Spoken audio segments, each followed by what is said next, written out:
Qui est Guy Philippe? Né à Pestel dans le sud-ouest d'Haïti, le 29 février 1968, Guy Philippe a passé les premières années de sa vie en milieu paysan, ce qui l'a fortement sensibilisé aux problèmes du « pays en dehors » et en particulier aux questions agraires. Son père était maire de Pestel. Et dans sa famille, on parlait souvent politique et histoire.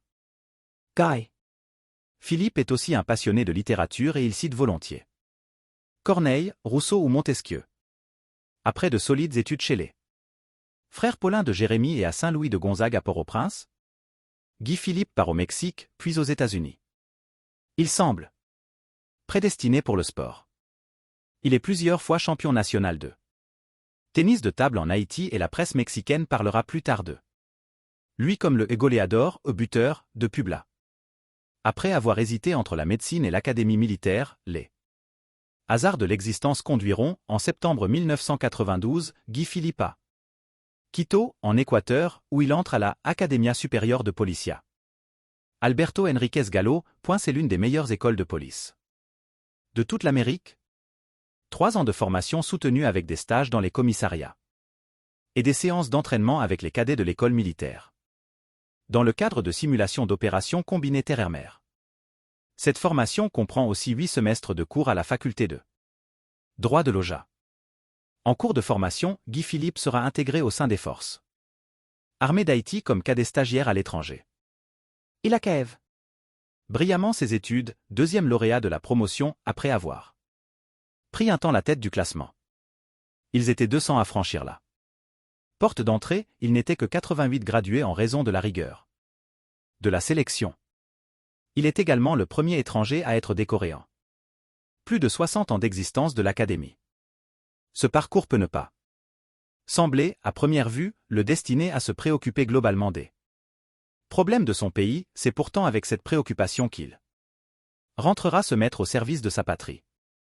La même année, il apprend que le président Aristide a démobilisé l'armée haïtienne en mettant au chômage plus de 6000 soldats sans aucune forme de compensation et au mépris total de la Constitution haïtienne.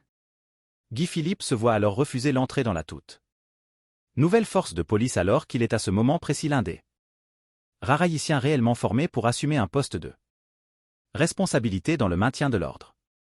Toutes les portes lui sont fermées sous prétexte qu'il a été boursier des forces armées d'Haïti et qu'il représente un danger pour le régime en place. Contrairement à ce que prétendent ses détracteurs, Guy Philippe n'a donc jamais travaillé sous les ordres d'Aristide.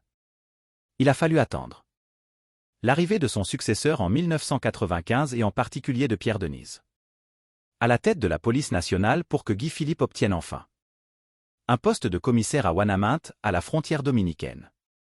Impressionné par les excellents résultats de son travail, la direction générale de la police le fait entrer au poste de Delma dont dépendent plusieurs bidonvilles, Cité Soleil, entre autres. Il s'agit du commissariat le plus important du pays de par la population qu'il couvre et le nombre d'entreprises concentrées dans la commune. En 1999, après avoir neutralisé les premiers gangs armés d'Aristide I, dont la fameuse Armée rouge, il réussit là aussi à rétablir l'ordre et la discipline dans le respect de la loi et des droits de l'homme. Il fait de Delma un des quartiers les plus sûrs du pays. Après avoir été élu commissaire de l'année en présence d'observateurs des droits de l'homme venant de la Missivich ainsi que d'experts de police venant de Nations Unies, MINUA, il obtient une promotion qui fait de lui le commissaire principal responsable du département du Nord. La qualité de son travail et son indépendance par rapport au pouvoir en place impressionnent tant que la République entière parle de lui en bons termes. Dans certains milieux, on le voit bien à la tête de la police nationale. De par sa probité, l'ensemble des policiers reconnaissent son autorité et lui témoignent une certaine admiration. Ce qui n'est jamais de bon augure sous une dictature. Entre-temps, les élections 2000 approchent. Aristide s'apprête à revenir au pouvoir après la présidence de Preval qui était en fait la version moderne revue, corrigée et augmentée de la politique de Davlo en Haïti. On retiendra de ses discours, les uns plus irresponsables que les autres, la fameuse phrase « Nage pouen soti ». Tirez votre plan, tout seul, ce qui était en fait un aveu d'échec politique. Un laisser-aller complice favorisant le banditisme et la démobilisation des forces vives du pays. Tout son mandat n'a servi qu'à paver la route aux tendances dictatoriales d'Aristide, notamment en muselant les voix dissidentes, comme celle du journaliste Jean Dominique, des leaders politiques comme le pasteur Leroy ou le sénateur Yvon Toussaint, qui sont assassinés. Les élections législatives ne sont pas organisées simultanément aux présidentielles, laissant ainsi un vide institutionnel qui fragilise notre démocratie. Tout le groupe d'officiers professionnels formés en Équateur est accusé de préparer un coup d'État visant à empêcher Aristide de retourner au pouvoir. Ils sont contraints de quitter le pays. Guy Philippe s'exile à Saint-Domingue en décembre 2000 avec sa femme et ses 2 enfants. Là-bas, malgré le climat anti-haïtien qui prévaut, certains militaires dominicains le traitent avec respect et lui font le salut militaire pendant toute la durée de l'exil. S'il demeure reconnaissant de la solidarité des Dominicains à son égard, il n'en pas moins marqué par le sort des travailleurs haïtiens dans la République voisine qu'il dénonce avec courage. Aristide n'obtiendra pas l'extradition de Guy Philippe. Mais il a bien réussi à ternir son image à l'étranger. De grands journaux internationaux très respectables ont longuement et inlassablement répété les mensonges orchestrés par les propagandistes du régime.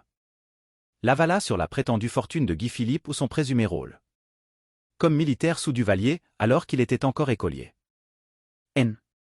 Haïti, tantôt on en rit, tantôt on en profite pour nuire à sa popularité, mais dans le fond, personne n'y croit. Guy Philippe est doué d'un sens de l'humour débordant dont il fait preuve même dans les situations les plus catastrophiques. Dans la presse, il passe Aristide en dérision régulièrement. Celui-ci, par ses réactions souvent disproportionnées, se ridiculise davantage. Il voit la main de Guy Philippe dans tous les mouvements subversifs. Peu à peu, la rumeur s'amplifie à travers le pays. Aristide n'a peur que de Guy Philippe. Un mythe est né. Les élections frauduleuses de 2000 qu'une seule petite voix dissidente au sein de l'OEA a eu le courage de dénoncer ont entraîné le pays dans une crise interminable. La dérive dictatoriale d'Aristide ne semblait plus avoir de limite. Certains opposants au régime sont arrêtés et végètent en prison, souvent sans même comparaître devant un juge. D'autres sont maintenus en détention malgré l'ordre formel de la justice de les remettre en liberté. Les locaux des stations de radio indépendantes sont saccagés. Plusieurs journalistes, dont Brignol Lindor, sont assassinés. Même les espaces universitaires sont violés et les étudiants bastonnés régulièrement par les chimais, les gangs armés sans foi ni loi. D'Aristide. Le recteur lui-même n'est pas épargné. Les grèves, les manifestations sont régulièrement réprimées dans le sang. Dans cette escalade de la violence, les étudiants ont payé le prix fort. Cependant, au fur et à mesure que la répression s'abattait sur eux, le mouvement se radicalisait. Grenen en Bouddha ou encore GNB est le vocable créole que le peuple toujours aussi riche d'inspiration a inventé pour traduire leur détermination, leur courage que désormais ni l'intimidation, ni les balles ne pouvaient ébranler. Alors que la société civile et la classe politique traditionnelle, toujours prête à négocier avec Aristide pour quelques miettes de pouvoir, hésite entre l'appui au mouvement étudiant et de nouveau compromis, l'ex-armée cannibale, au Gonaïve se retourne contre son chef. Un tournant décisif. Désormais, Aristide doit lutter sur 2 fronts d'opposition, dont un armé qui va jusqu'à le défier de se présenter aux festivités du bicentenaire au Gonaïve le 1er janvier 2004. Février 2004, la crise persiste, s'aggrave même. Personne n'ose emprunter les routes nationales, les transporteurs sont pillés et les femmes régulièrement violées par les bandes armées du président.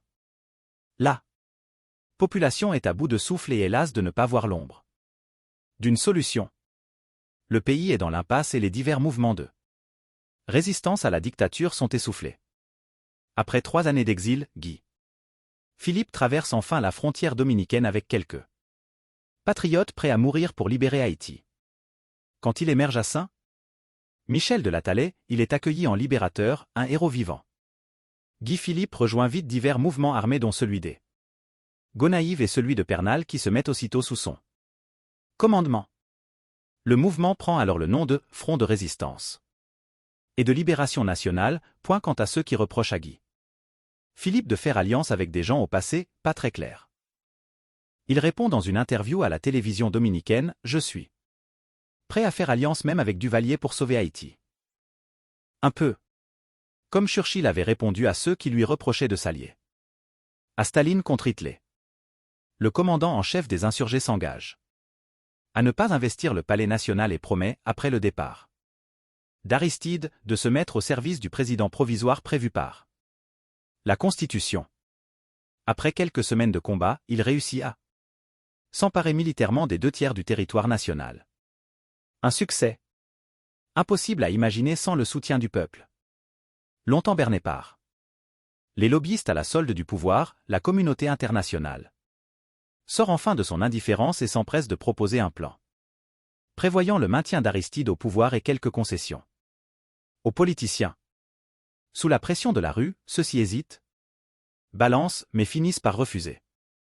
On comprend alors que les jours d'Aristide sont comptés point. Nous nous sommes préparés à plusieurs jours de combat, nous n'avons combattu que quelques heures. Port-au-Prince promet d'envoyer des renforts mais jusqu'à présent nous ne voyons rien arriver, déclare ironiquement Guy Philippe après avoir libéré la ville du Cap. Celle-ci était aux mains des Chimay depuis quelques mois. Tous les projecteurs sont braqués sur lui. Aux yeux des opprimés, il devient la figure emblématique du mouvement GNB alors qu'Aporo Prince l'opposition en cravate nie officiellement tout lien avec lui. Il incarne l'espoir, celui qui libérera les Port-au-Prinциens priants otages par un gouvernement à la fois illégitime et criminel. Il a la particularité dans cette bataille d'annoncer à l'avance ses intentions militaires et surtout de toujours tenir promesse.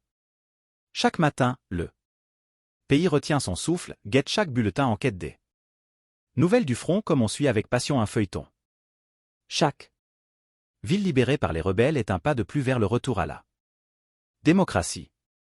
Guy Philippe s'empare de Mirebalais à seulement quelques kilomètres de Port-au-Prince avec une aisance qui fait frémir les plus fougueux Chimay, plus habile à réprimer le peuple qu'à s'opposer à des hommes déterminés.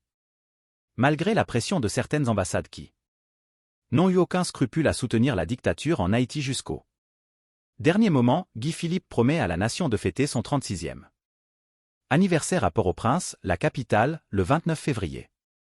Ce matin, là, on apprend à la radio que JB Aristide s'est embarqué pour une destination inconnue. Des centaines de milliers de personnes gagnent les rues partout en Haïti pour fêter le départ d'Aristide. Le 1er mars 2004, Guy Philippe fait son entrée triomphale à la capitale.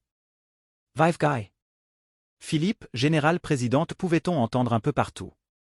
Hormis l'expérience de Rosalvo Bobo, avec laquelle on peut trouver d'ailleurs énormément de coïncidences historiques. Il faut pourtant signaler que c'est la première fois dans l'histoire d'Haïti qu'une armée victorieuse dans le renversement d'un président ne sait pas d'office emparé du pouvoir exécutif. Guy Philippe une fois encore tient sa promesse et remet les clés du pouvoir aux civils. Il dépose les armes sans condition, sans rien exiger en retour et rentre modestement à Pestel, son village natal. Les larmes aux yeux, il embrasse sa mère qui avait parcouru au milieu de la nuit une route dangereuse et défoncée pour le serrer dans ses bras après 3 années d'exil. Dans son premier discours à la nation, le président provisoire Boniface Alexandre confirme en des termes à peine voilés qu'il n'a pas besoin de l'aide de Guy Philippe, juge plus patriotique de faire appel à des soldats étrangers pour assurer la sécurité du pays.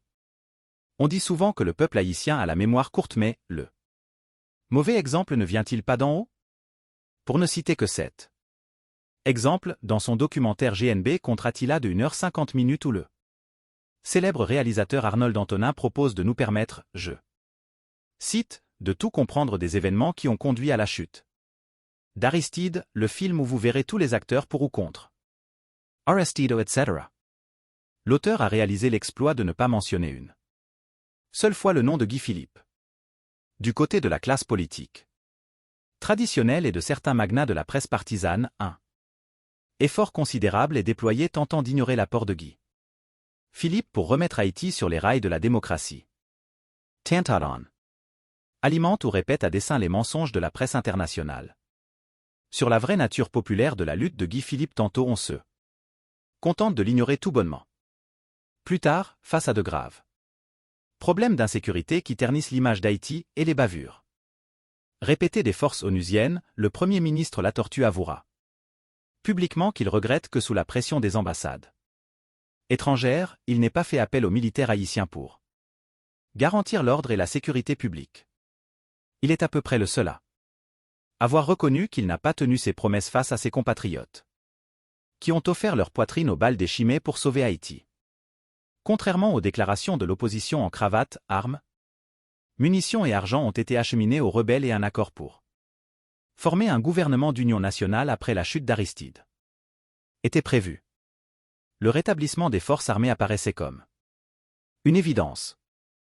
Rien n'a été respecté, les politiciens traditionnels et certains secteurs de la société civile se sont empressés de signer un accord allant même jusqu'à recommander aux forces de l'occupation d'utiliser les armes, s'il s'avérait nécessaire, contre Guy Philippe, qui venait de libérer le pays.